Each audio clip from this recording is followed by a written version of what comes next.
Boa noite, gente. É com muita alegria que a gente está aqui hoje. Esperamos que estejam todos bem. Queremos convidar você a, no mesmo espírito, louvar a Deus com as canções que vamos cantar aqui. Que a sua atenção, assim como a nossa, esteja voltada a esse culto. E você aí de onde estiver, leve seu coração, a sua mente a Deus, e que o mesmo Espírito que nos une aqui possa se fazer presente aí com você também, com a tua família, e que o Espírito de louvor a Deus aqueça os nossos corações. Eu quero ler um texto de Romanos capítulo 15, versículos 5 e 6, que fala: o Deus que concede perseverança e ânimo, deles um espírito de unidade, segundo Cristo Jesus, para que com um só coração e uma só boca vocês glorifiquem ao Deus e Pai do nosso Senhor Jesus Cristo. Essa é a nossa intenção, que mesmo à distância a gente consiga louvar junto, e que as músicas que a gente canta aqui, esse espírito que está aqui no nosso meio hoje, também se faça presente aí no meio de vocês.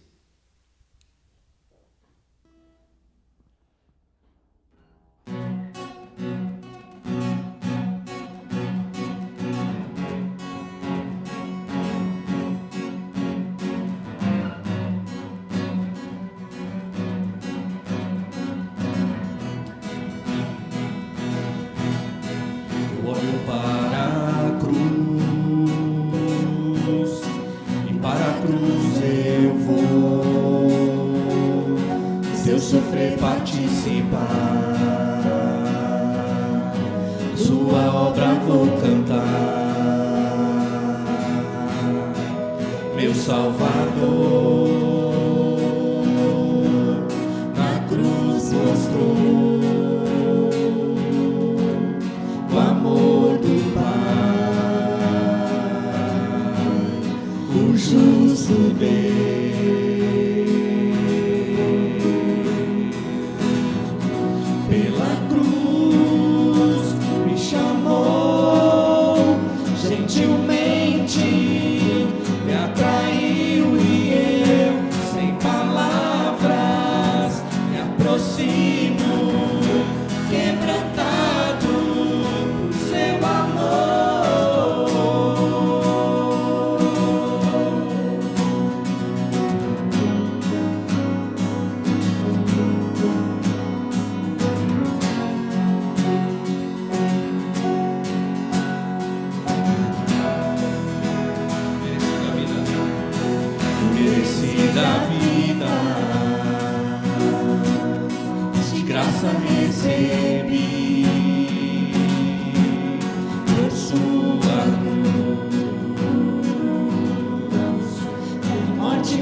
Aproximo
Deixa o céu descer.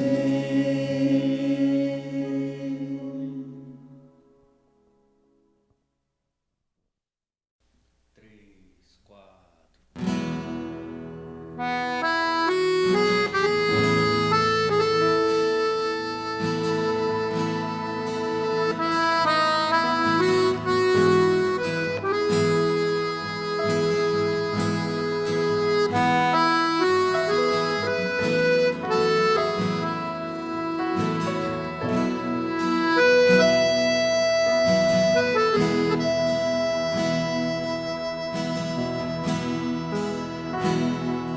Meu Jesus,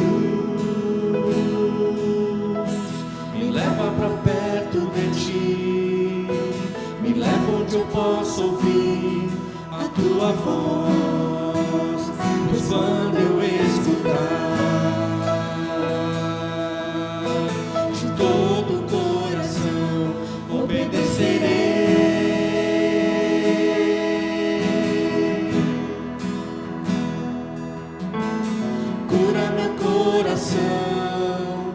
Faz de mim tua vontade, pois só na tua vontade posso me completar.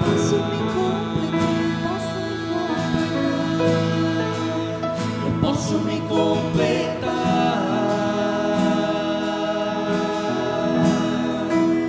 Me leva onde eu posso ouvir tua voz.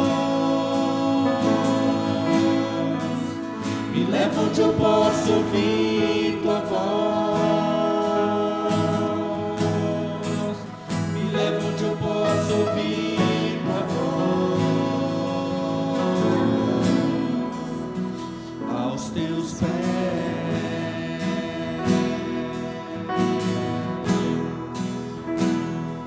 Meu Jesus, me leva pra perto de ti. Posso ouvir a tua voz, pois quando eu escutar de todo o coração obedecerei.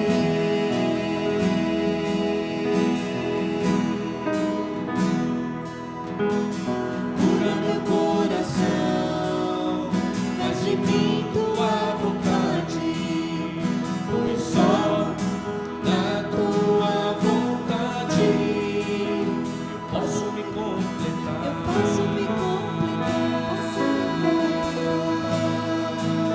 eu posso me completar.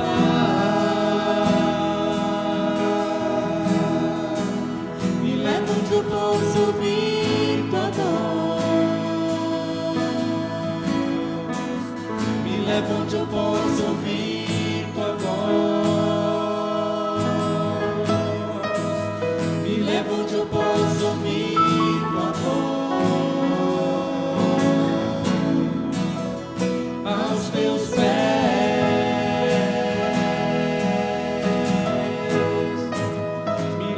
Eu posso ouvir tua voz. Me leva onde eu posso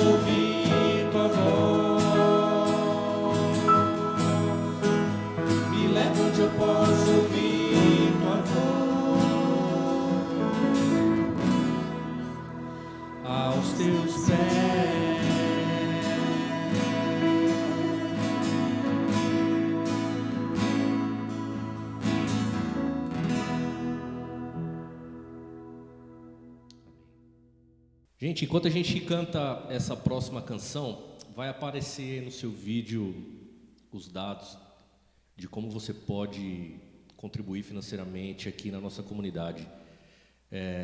Não é porque estamos distanciados que as necessidades acabaram.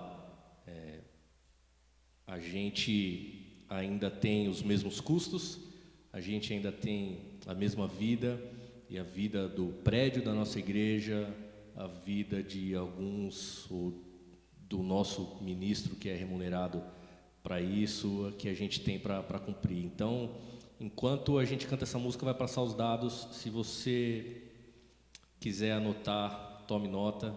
A gente vai cantar uma vez só essa canção. Vamos lá.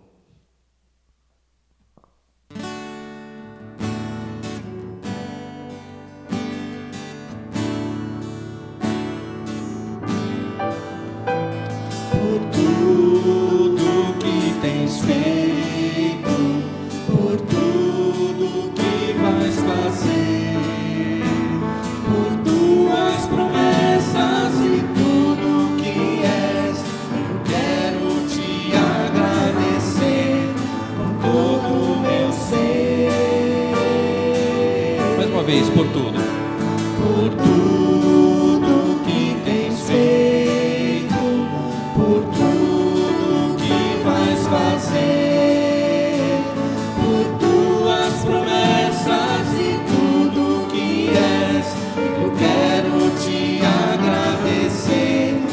Todo o meu ser,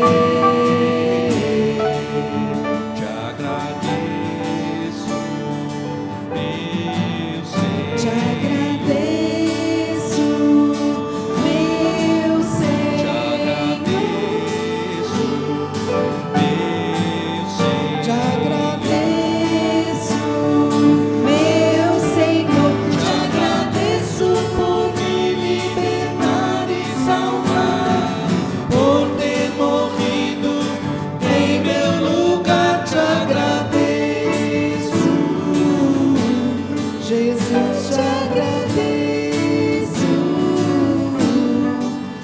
Te agradeço, te agradeço.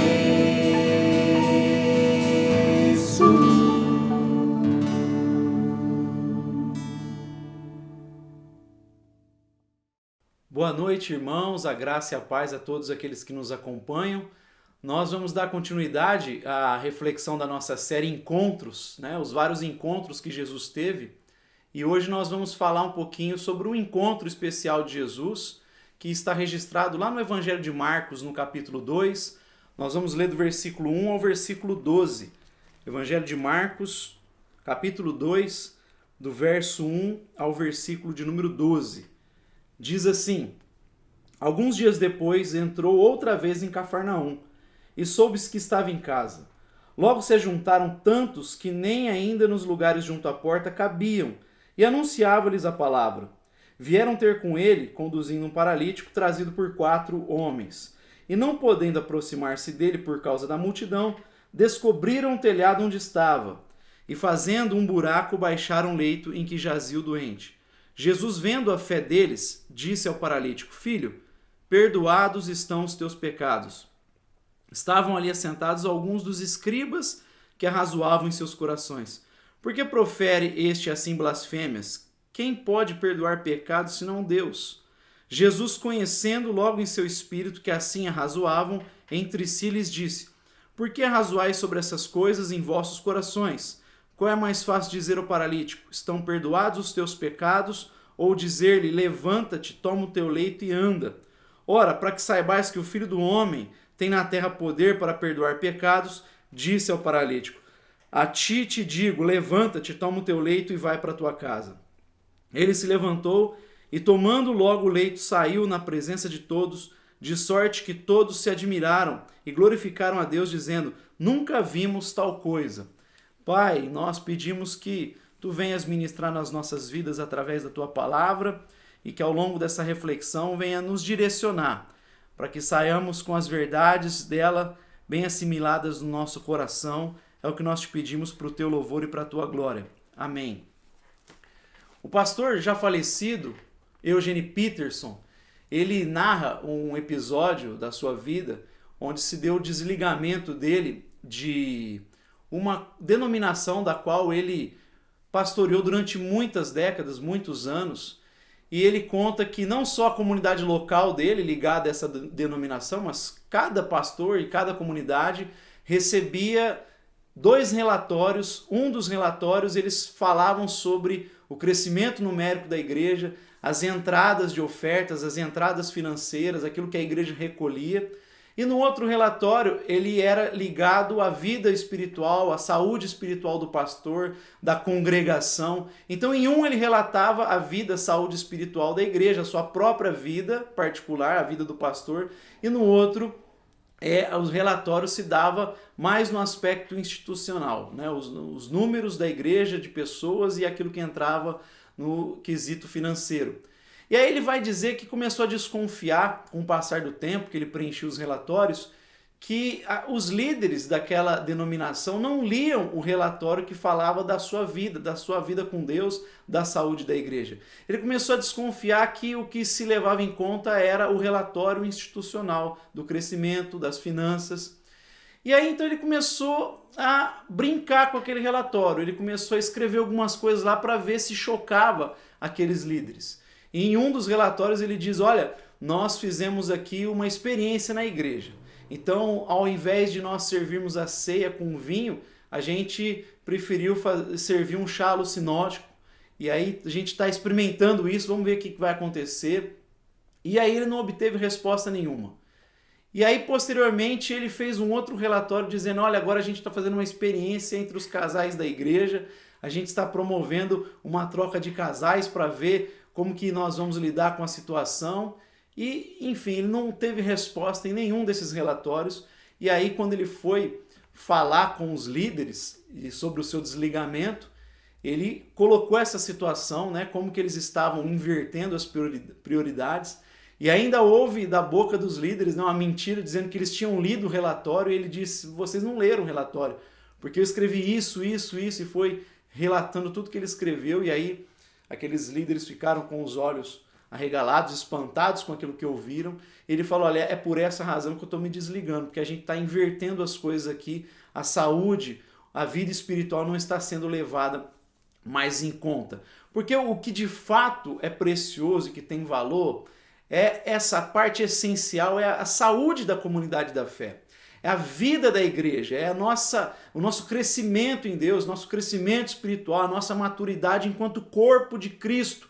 E isso envolve esse companheirismo, essa consciência comunitária, e é exatamente essa ideia de companheirismo que eu gostaria de ressaltar aqui nessa noite na nossa reflexão. O valor da amizade. Porque nesse texto que nós acabamos de ler de Marcos, está embutido dentro daquilo que trouxe o cativo de Jesus, aquilo que cativou Jesus, aquilo que provocou, por que não, a sua admiração. O texto diz que Jesus, vendo a fé daqueles homens, embutido naquela fé está o companheirismo, a amizade, e isso cativa o coração de Jesus. O verbo grego aqui, que ele viu a fé daqueles homens, a expressão é diferente de outras expressões quando se fala de ver, de enxergar. A expressão horaó, que é usado aqui, é diferente de blepo, que é uma visão ocasional. É diferente de eido, que é uma visão mecânica das coisas. O verbo usado aqui, ele implica em um exame profundo, uma inspeção séria, um discernimento profundo. É Jesus sendo um espectador e percebendo toda aquela trama que estava acontecendo, analisando aquela trama. É dessa forma atenta, esse discernimento, que Marcos emprega, essa palavra que ele emprega para dizer que Jesus percebeu aquilo e aquilo encantou o seu coração, cativou o seu coração. Porque a amizade é algo precioso, a amizade é algo que deve ser uma marca na nossa caminhada, especialmente enquanto igreja.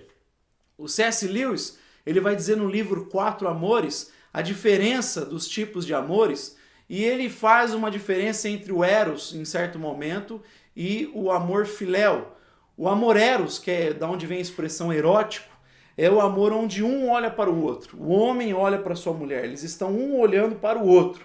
No entanto, o amor filéu, fraternal, da amizade, não se está olhando um para o outro, mas eles estão olhando para o mesmo lugar. Eles têm o mesmo horizonte, eles estão olhando para a mesma direção, têm o mesmo alvo. E a amizade, o mesmo Lewis vai dizer, que ela começa com a frase, olha, você pensa assim, eu pensei que só eu que pensava desse jeito, eu pensava que isso aí era uma coisa minha.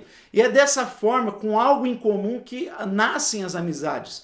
Desde as coisas mais triviais como alvo, como colecionar discos antigos, gostos de música, até as coisas mais relevantes. E então, já colocando aqui numa primeira lição desse encontro de Jesus e focado no valor da amizade, eu queria destacar que se a amizade é termos algo em comum, é olharmos lado a lado para o mesmo horizonte, para o mesmo propósito, não existe amizade maior do que aquela que nos aproxima de Cristo Jesus. Não há amizade maior do que aquela que nos aproxima, do que aquela que nos empurra para perto de Cristo Jesus. E o texto começa falando sobre isso. Desses 4 homens conduzindo o seu amigo até Jesus. Não contentes em ficar lá atrás da multidão, não contentes apenas de ouvir de longe o que estava, de ver de longe, mas eles querem levar aquele homem, aquele paralítico, para junto de Cristo Jesus. Não há amizade mais preciosa do que essa, do que aquela que nos projeta para perto, para estarmos juntos do nosso Senhor, do nosso Mestre. A vida cristã envolve isso.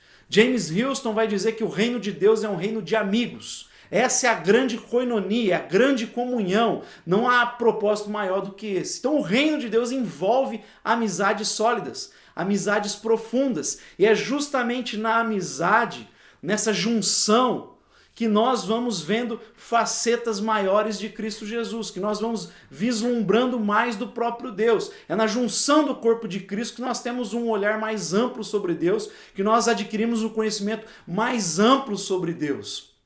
O mesmo Lewis vai dizer que a amizade, ela lembra um pouco aquele texto de Isaías 6, quando Isaías tem a visão sobre a glória de Deus, e diz o texto que os serafins proclamavam: Santo, Santo, Santo é o Senhor dos exércitos, toda a terra está cheia da sua glória.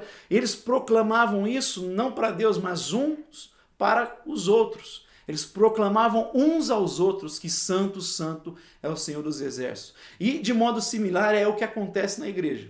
É nessa junção, é nessa proclamação, é no compartilhar que nós vamos nos enriquecendo e nos enchendo de Deus.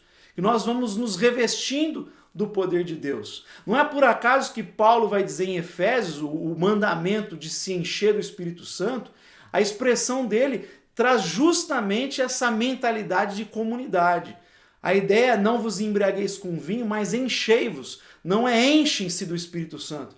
Geralmente, quando pensamos em se encher do Espírito Santo, na nossa cabeça vem você ficar cheio, você puxar, você querer receber algo para si. Mas o que Paulo diz naquele texto, em continuidade, é essa ideia de se encher, de encher-vos do Espírito, é que isso acontece quando há troca, quando fala-se, quando se canta, quando se compartilha, falando uns aos outros, com salmos, hinos e cânticos espirituais. Então a ideia não é o sujeito se encher, mas a comunidade se encher. E a comunidade se enche com troca, compartilha. É esse compartilhar que faz a comunidade se encher do Espírito Santo de Deus, porque nós vamos vendo facetas de Deus. Então não é uma ideia individualista, é uma ideia comunitária. Essa é a lógica, esse é o propósito, essa é a maneira de nós enxergarmos Deus.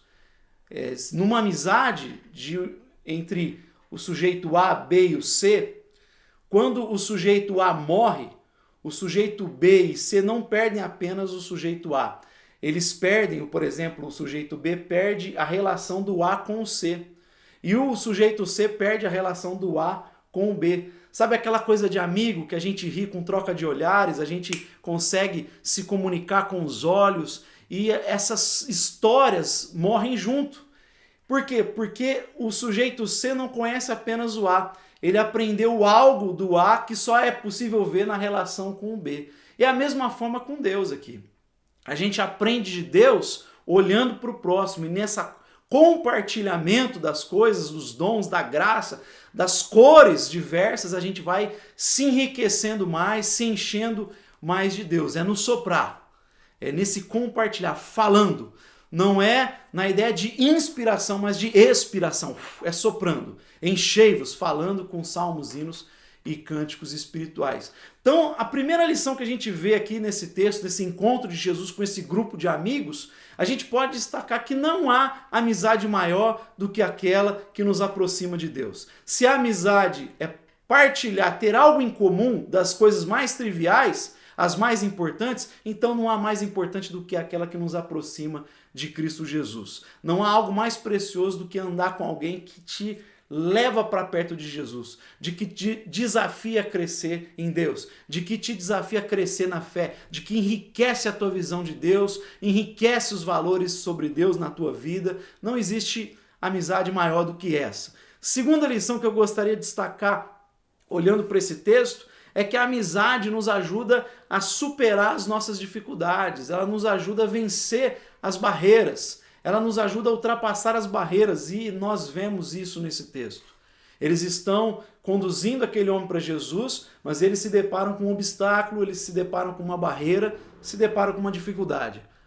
Mas, como amigos fiéis, eles não voltam, eles não vão para casa, eles não desistem, eles superam tudo aquilo. Alguém tem um lampejo de abrir uma parte do telhado e eles passam pela multidão, eles sobem, eles passam pelos obstáculos que foram necessários para levar aquele homem até Jesus. Isso é amizade.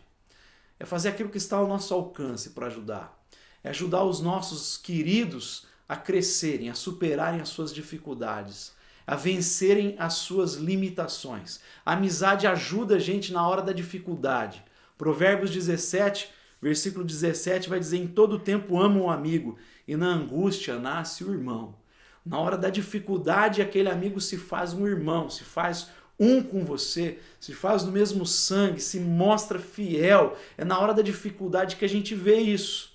Há um ditado na sociedade que diz que amigo é igual parafuso, a gente sabe se presta na hora do aperto, na hora da dificuldade que a gente vê se há autenticidade. E a amizade é isso, é nos ajudar, é nos levar, é carregar as cargas uns dos outros, como Paulo diz aos Gálatas.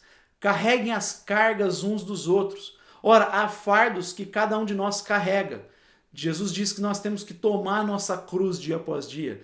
Mas há cargas que a gente compartilha, a gente precisa do apoio, desse cuidado mútuo. É o que a gente vê na igreja primitiva, em Atos 2, do versículo 44, 45, em Atos capítulo 4, do 32 até o verso 37, onde diz que meramente um coração, havia uma afinidade, um propósito, uma comunhão tão grande, havia algo em comum que era tão profundo que fazia com que aqueles irmãos abnegassem daquilo que tinham, vendiam, para poder distribuir, para poder partilhar, para que todo mundo tivesse acesso a uma vida digna. Isso é consciência. Na hora do aperto, da dificuldade, eles deram de si, doaram o que tinham, entregaram o que tinham para ver aquela comunidade cheia de Deus, tendo dignidade.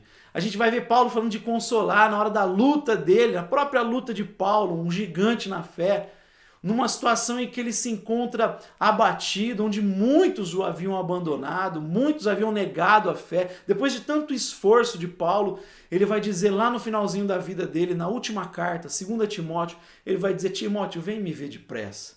Porque Paulo queria um rosto amigo, um olhar amigo, ele queria alguém que ele amava, alguém que conhecia ele, alguém que ele conhecia as lágrimas, como ele diz de Timóteo, conhecia o histórico, a família de Timóteo, e é essa pessoa próxima dele, com profunda comunhão com ele, que ele quer junto no final da vida dele para trazer alegria, satisfação, acalento ao coração dele. A amizade é isso, nos ajuda a superar as dificuldades, está presente na hora da angústia, está presente no momento da tribulação, nos empurrando, nos ajudando a superar.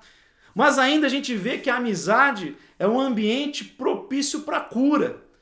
Os amigos ali levam esse homem, estão preocupados com a enfermidade desse homem, querem ver o livramento desse homem, ficam sabendo de Jesus, ficam sabendo o que Jesus estava fazendo e imediatamente pegam esse amigo e conduzem para Jesus. Eles não querem ver mais o sofrimento, aquela enfermidade, e a amizade tem que ser dessa forma. Precisamos perceber as patologias, as enfermidades, as doenças daqueles que estão ao nosso redor. O verdadeiro amigo se preocupa com o seu próximo. Ele se preocupa, a amizade nos leva a um interesse genuíno. Não é esse tipo de coleguismo que há nos nossos dias, essas relações onde o sujeito pisa em ovos para falar com o outro, onde a gente deixa de fundamentar e construir na verdade, onde se vive essa lógica pós-moderna do politicamente correto, onde a gente pensa que amor é esse sentimentalismo, a gente fica evitando confrontos, quando a Bíblia diz para dizer a verdade em amor. O amor não desvincula da verdade. Paulo, quando diz o que é amor, lá em 1 Coríntios 13, ele fala muito mais do que o amor faz, porque o amor é ação. Ele vai dizer que o amor não se alegra com a injustiça, mas celebra, se regozija com a verdade. Então verdade e amor andam juntas. A gente precisa confrontar, se necessário, o nosso amigo. Por quê? Por um interesse profundo na sua vida, especialmente a sua vida espiritual, a sua saúde espiritual. A primeira coisa que Jesus faz diante desse paralítico é dizer: filho, perdoados são os teus pecados. Os amigos provavelmente sabiam o que havia naquele homem, algo além da sua enfermidade, Jesus especialmente. Porque antes das nossas doenças, aquilo que acarreta o nosso corpo, não existe prioridade, não existe assunto mais urgente do que a nossa vida espiritual. O perdão de Deus está acima de qualquer causa. Não existe causa mais urgente do que essa. É por essa razão que Jesus vai dizer a um dos candidatos ao discipulado que pediu para enterrar o pai: olha, deixa os mortos sepultarem os seus próprios mortos. Você vai e anuncia o reino de Deus. Jesus está dizendo que a causa do reino de Deus, do anúncio, é mais urgente do que, inclusive, o sepultamento do pai. Então deixe que os espiritualmente mortos enterrem aqueles que estão mortos. Você anuncia o reino de Deus, anuncia o perdão, anuncia a chegada do reino, anuncie isso. Isso é a proclamação, o querigma está acima de qualquer parte da nossa missão. Está acima da ação social, está acima de qualquer coisa. Esse é o assunto mais urgente. Por isso que Jesus, a primeira coisa que diz é: filho, perdoados estão os teus pecados. Ele cura o seu coração e a sua alma. Agora, é lógico, a nossa amizade vai além. Nós vamos detectar, inclusive, problemas emocionais, traumas que os nossos amigos porventura carregam. Tentar ser instrumento de cura na vida do outro. A amizade tem que ter esse ambiente onde nós, na presença de Cristo, expostos à sua graça, à luz da sua glória, possamos ver aquilo, as trevas que habitam no nosso interior, para que elas sejam dissipadas, para que haja de fato uma cura efetiva. Então, a amizade é esse espaço de cura, de tratar, de terapia, desse processo onde as pessoas possam ser libertas, onde elas possam ser livres. E neste aspecto, talvez um dos temas que estejam mais presentes na caminhada de qualquer pessoa é o tema do perdão. Certo pastor disse que um professor dele de teologia disse: olha, quando você não tiver muita inspiração, não sabe o que vai pregar, quando você está sem ideia sobre o que pregar, pregue sobre perdão. Porque há sempre alguém com o coração fechado, com o coração amargurado, com o coração cheio de rivalidade, de ódio, que precisa liberar perdão para que possa ser curado. Jesus, no ensino dele, do Pai Nosso, ele mostra para nós que aquela oração, quando não há perdão da nossa parte, nós estamos decretando a nossa própria sentença, o nosso próprio juízo, uma vez que oramos: perdoa as nossas ofensas como nós perdoamos a quem nos tem ofendido. O perdão é livramento para nós, é libertação para nós, é cura para nós. Por isso é importante essa ênfase na caminhada, na jornada de amizade, essa ênfase no perdão. Essa insistência, se porventura percebermos um coração fechado, para que haja perdão e haja cura. E por fim, a amizade é um ambiente de emancipação, maturidade, que implicará na complementaridade. Então a amizade é um ambiente onde as pessoas venham a crescer. Não é um ambiente onde gera dependência, onde alguém fica dependente de outro. É um ambiente onde gera interdependência, é uma dependência mútua. Um depende do outro. Essa é a realidade do reino de Deus. Nós vemos aqui que quando esse homem é curado, Jesus diz, pega a sua maca e levante e anda. E a ideia do evangelho é todo sujeito ser consciente de Deus, ter conhecimento de Deus, ter maturidade para caminhar com as próprias pernas, entender que diante de Deus ele é um sacerdote. Não existe mais aquela relação de dependência entre clero e leigos, uma vez que nós somos um reino de sacerdotes. Nós podemos dobrar o nosso joelho e falar diretamente com Deus através de Cristo Jesus. Então essa consciência precisa ser gerada em cada um. Paulo diz aos Gálatas que o objetivo dele é que Cristo fosse formado em cada um deles. Então esse caminhar com as próprias pernas, essa emancipação, ela acontece, essa maturidade deve ocorrer e a amizade deve propiciar isso. Ela deve ser instrumento para que isso aconteça. Agora, a emancipação não vai gerar individualidade, não vai gerar alguém que caminha sozinhos, de maneira solitária, não há solidão. Não há esse tipo de individualismo no reino. Quem amadurece no reino justamente opta por viver de maneira comunitária. Porque não tem como viver o reino de Deus se não for assim. Se não for através da amizade, se não for através da koinonia, da comunhão profunda. É dessa forma que a gente vive. Mas há esse espaço para reconhecimento da nossa singularidade. Eu preciso saber quem eu sou. Porque essa junção é diferente também de uma massa amorfa, de algo sem forma. Então não é nem andar para o individualismo e nem cair num coletivismo, uma massa amorfa. É onde cada um reconhece a sua singularidade e manifesta graça para o outro. Então é por isso que Paulo diz que nós somos membros. A ideia de membresia nos nossos dias ela é meio deturpada, porque na nossa cabeça quando se fala de membresia, eu sou membro de uma igreja, geralmente se pensa em membresia como parte de uma associação, como parte de um clube, onde nós somos mais um ali, nós somos um número. Mas membresia, a expressão membro para Paulo, ela está inserida num contexto onde ele fala de corpo. Ou seja, nós somos membros uns dos outros, nós nos completamos. Há uma ideia, um elemento de complementaridade. Então a ideia de Paulo é membresia no sentido de corpo. Cada um na sua singularidade, enriquece o corpo e o corpo cresce, é edificado, caminha. Há papéis aqui importantes, cada um tem o seu papel importante, significativo no reino. Tem que trazer e enriquecer o corpo com a sua faceta da graça, com a sua cor da graça. É a ideia de família, não é uma ideia de associação. É a ideia de corpo e de família.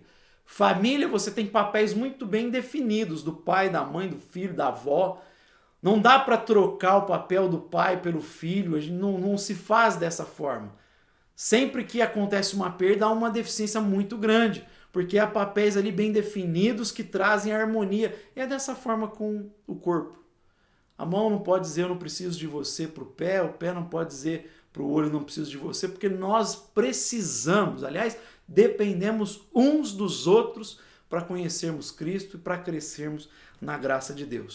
Então, nesse segundo encontro de Jesus, não só com esse paralítico, mas com esse grupo de amigos, e a ideia aqui é o encontro de Jesus, o paralítico e os seus amigos, que despertou em Jesus algo, que ele viu a fé, percebeu a fé, teve um discernimento, e embutido naquela fé está esse companheirismo, essa amizade. Nós aprendemos que não há amizade maior do que aquela que nos aproxima de Cristo Jesus. Que a amizade nos ajuda perante as dificuldades da vida, que é um ambiente propício para a cura, e é um ambiente onde nós crescemos, onde nós amadurecemos, mas sempre tendo como consequência esse complemento do corpo de Cristo. E a minha oração é para que as nossas amizades, a nossa amizade, enquanto Igreja Projeto Raízes, ela possa sempre resultar no que resultou o final desse texto, na glória de Deus. Quando viram o paralítico caminhando, todos glorificaram a Deus, ficaram admirados, cheios de temor. Jamais vimos algo assim. Que as nossas amizades elas possam resultar sempre nisso, na glória de Deus. Pai, nós te damos graças pela tua palavra. E pedimos que o Teu Espírito venha dia após dia gerar essa consciência em nós, de que nós precisamos uns dos outros, de que nós só crescemos quando nós compartilhamos, de que nós só conhecemos a Ti quando nós estamos inseridos no corpo, porque a igreja é o Teu corpo, nós precisamos estar inseridos nele para podermos crescer, conhecer mais e mais de Ti. Isso se dá na troca dos dons, se dá no encorajamento mútuo, no pastoreio mútuo, se dá quando um traz hino, salmo, cântico, quando alguém compartilha. Nós só nos enchemos da presença do Teu Espírito quando há compartilhar, quando há partilhar do pão, quando há partilhar de vida. É assim que nós crescemos, onde as várias facetas são apresentadas, onde as várias cores da graça, a Tua graça, do Teu reino são manifestadas. E nós queremos que essa consciência venha a ser aprofundada em nós, que o Senhor faça que isso seja aprofundado em cada um, que ninguém seja enganado pela ideia atual de que é possível viver longe da fé, de que é possível pertencer a Ti, mas sem essa parte, esse compartilhar, sem essa prestação de contas mútua, sem esse cuidado. Não, isso não tem nada a ver com o Teu reino. O Teu reino é para ser vivido de maneira comunitária, com confronto, com apoio, com ajuda. É dessa forma que o Senhor nos chama a viver, como um reflexo daquilo que Tu és. Tu és Pai, Filho e Espírito, e nós fomos feitos para reproduzir isso. O Senhor nos chamou para estarmos submissos ao Teu concílio, ao Teu propósito, e o propósito é refletir essa consciência de família, essa consciência de que pertencemos a alguém, pertencemos a um corpo, que isso possa ser amadurecido, expandido em nós dia após dia. É o que eu te peço para o Teu louvor e para a Tua glória. Amém. Amém, meus irmãos? Que a graça de Cristo Jesus, o amor de Deus e a comunhão do Espírito Santo seja abundante sobre a vida de cada um de vocês. Não desliga ainda, chama as crianças para a sala que a gente vai ter agora o nosso Momento Kids.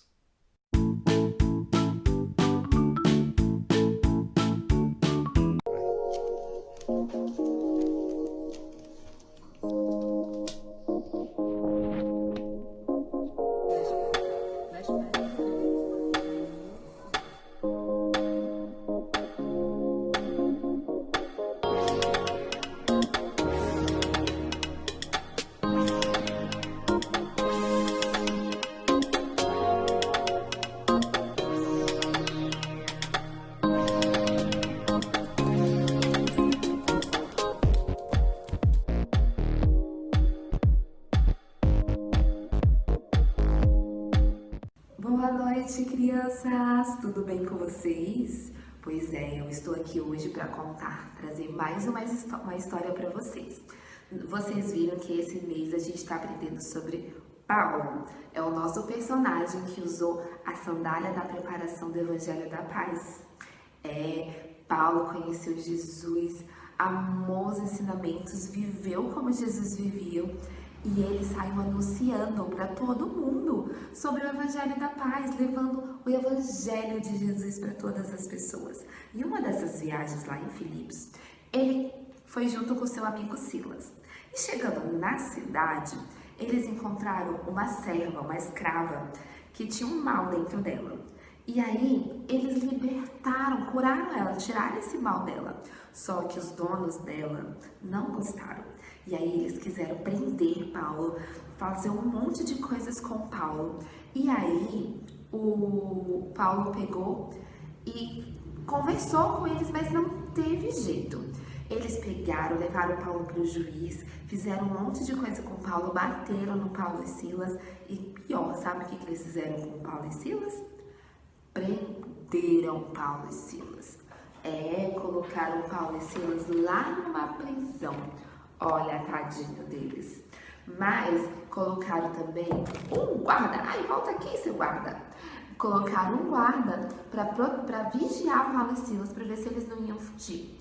E aí, você acha que Paulo e Silas ficaram bravos porque foram presos injustamente? Eles só ajudaram a pessoa, eles não fizeram nada demais.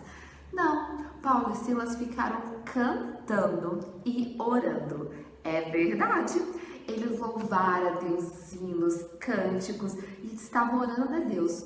E aí, era já meia-noite, o guarda estava dormindo e Paulo e Silas cantando, louvando a Deus. Eu amo louvar a Deus, vocês também?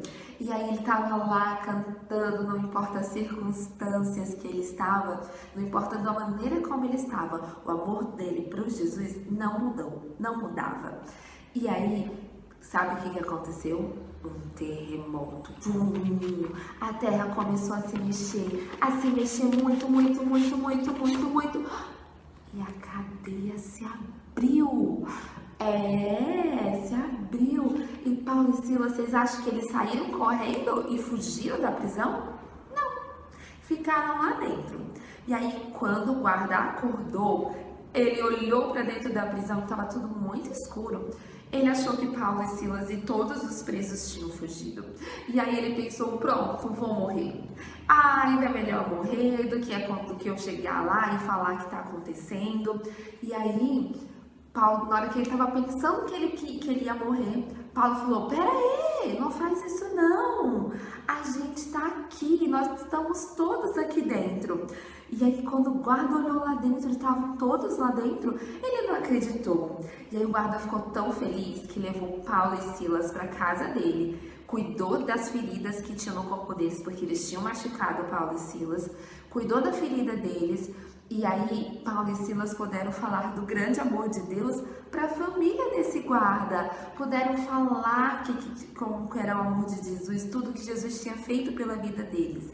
E naquele dia, a Bíblia diz que tanto o guarda e a casa dele inteira foram salvos. Agora eu quero saber de vocês. Quando uma coisa injusta acontece, vocês ficam como?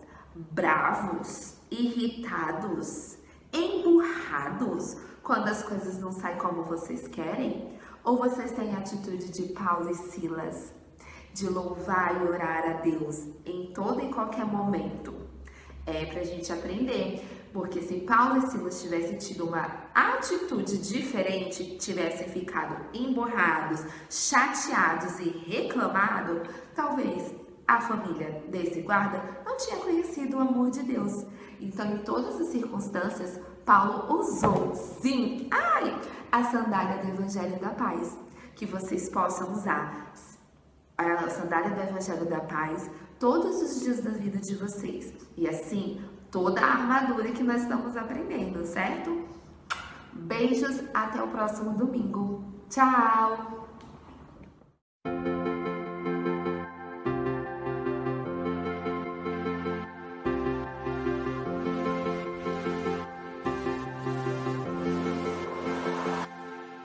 Paulo e Silas, cantando na prisão. Paulo e Silas, olha que lição. Paulo e Silas, cantando na prisão. Paulo e Silas, olha que lição. Nem sempre tudo vai ser bom, mas eu posso confiar que Deus está comigo todo tempo. Vou cantando.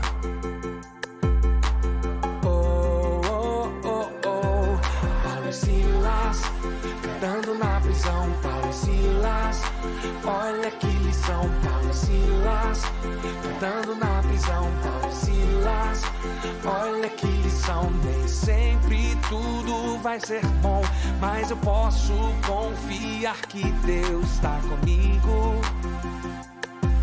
todo tempo. Vou cantando.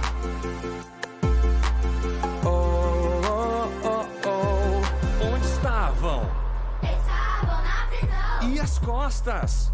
Feridas por açoites. E as mãos? Estavam amarradas. E os pés? Também estavam presos. E a boca? A boca estava livre. Livre pra louvar o Senhor. Paulo e Silas, cantando na prisão. Paulo e Silas, olha que lição. Paulo e Silas, cantando na prisão. Paulo e Silas, Olha que lição, nem sempre tudo vai ser bom, mas eu posso confiar que Deus está comigo.